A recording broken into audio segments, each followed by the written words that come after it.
এলাকাবাসী বলতেছে আপনি নাকি সেই চাল চুরি করছেন। ওই চোরের কারণে ম্যাডাম আপনার বদনাম হইতেছে। ম্যাডাম একটা আবার শুধু নামটা বলেন, ওই চোরে আমি নিজের হাতে শাস্তি দিব। চোর হচ্ছে শান্ত চৌকিদার। কি? চৌকিদারের বাচ্চা চৌকিদার? পরে রাখা হয়েছে ইউনিয়ন পরিষদের রিলিফের মাল পাহারা দেওয়ার জন্য। তুই রক্ষক হয়ে ভক্ষক হয়ে গেলি। ওরে সত্য বিভীষণ, তোরে তো বাঁচান দেবো, তোর সে মাইরে ফেলাম। শান্ত, শুধু চৌকিদার শান্ত এটার সঙ্গে জড়িত ছিল না, শান্তর সঙ্গে আরেকজন চোর ছিল, সে হইতেছে সবচেয়ে বড় ক্রিমিনাল। কি বলেন ম্যাডাম? মনে হচ্ছে এটা একটা চক্র। আরেকজন কে? শুধু তার নামটা বলেন ম্যাডাম। 2 নম্বর ওয়ার্ডের মেম্বার বশির হাওলাদার।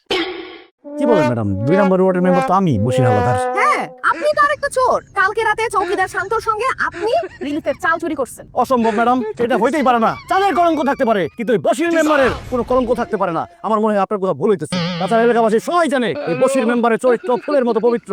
আমি বুঝতে পারছি এটা বিরোধী দলের একটা ষড়যন্ত্র। ম্যাডাম আপনি খোঁজ দিলে জানতে পারবেন আমার বাপ দাদার 14 গোষ্ঠী চোর ধরে পিটায়, চুরি করে না। চুপ করেন। আপনি যে রিলিফের চাল চুরি করছেন সেইটার প্রমাণ আমার কাছে আছে। কি বলেন ম্যাডাম? কি প্রমাণ? বশির সাহেব, আমি ক্ষমতায় আসার পর থেকে জানতে পারছি এই ইউনিয়ন পরিষদের রিলিফের চালের গুদাম থেকে সব সময় চাল চুরি হয়। এর জন্য আপনাদের কাউকে না জানায় আমি গুদাম ঘরে একটা সিসিটিভি ক্যামেরা লাগাই দিয়েছিলাম। আর সেই সিসিটিভি ক্যামেরায় স্পষ্ট দেখা গেছে আপনি আর চৌকিদার শান্ত মিলে রিলিফের চাল চুরি করছেন। মরিয়ম, সিসিটিভি ফুটেজ দেখাও। দেখি দেখি দেখি। কি বশির সাহেব, আপনার কি আর কিছু বলার আছে? অবশ্যই বলা আছে ম্যাডাম। আমি এখনো বলবো এটা আমার বিরুদ্ধে বিরোধী দলের একটা ষড়যন্ত্র। আমার মনে হইতেছে কি আমার চেহারার মুখোশ পরে কালকে রাইতে কি একজন চুরি করছে আমাকে ফাঁসানোর জন্য। এই চুপ করেন। আমি ভালো মতো জুম করে ভিডিওটা দেখছি, সেইখানে আমি দেখতে পারছি কেউ আপনার মুখোশ পরে নাই, সেটা আপনি। তাছাড়া আপনি রিলিফের চাল চুরি করে সেই চাল মন্টু মিয়ার কাছে বিক্রি করছেন।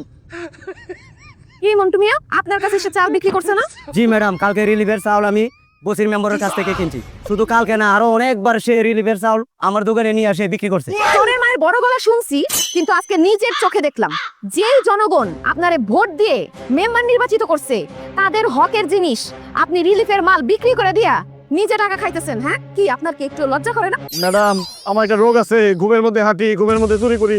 আমার মনে হয় আমি এটা ঘুমের মধ্যে করে ফেলেছি ম্যাডাম। আমি নিজে জেনে বুঝে করি নাই ম্যাডাম।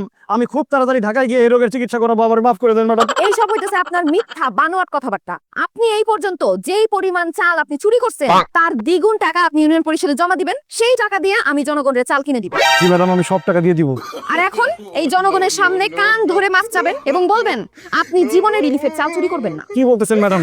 জনগণের সামনে কান ধরলে আমার মান সম্মান সব নষ্ট হয়ে যাবে। আপনারা যা বলছি তা এক্ষুনি করেন, নাইলে আপনার সদস্যপদ বাতিল করা হবে আর জুতার মালা গলায় দিয়ে এই পুরা গ্রাম আপনারে ঘোরানো হবে।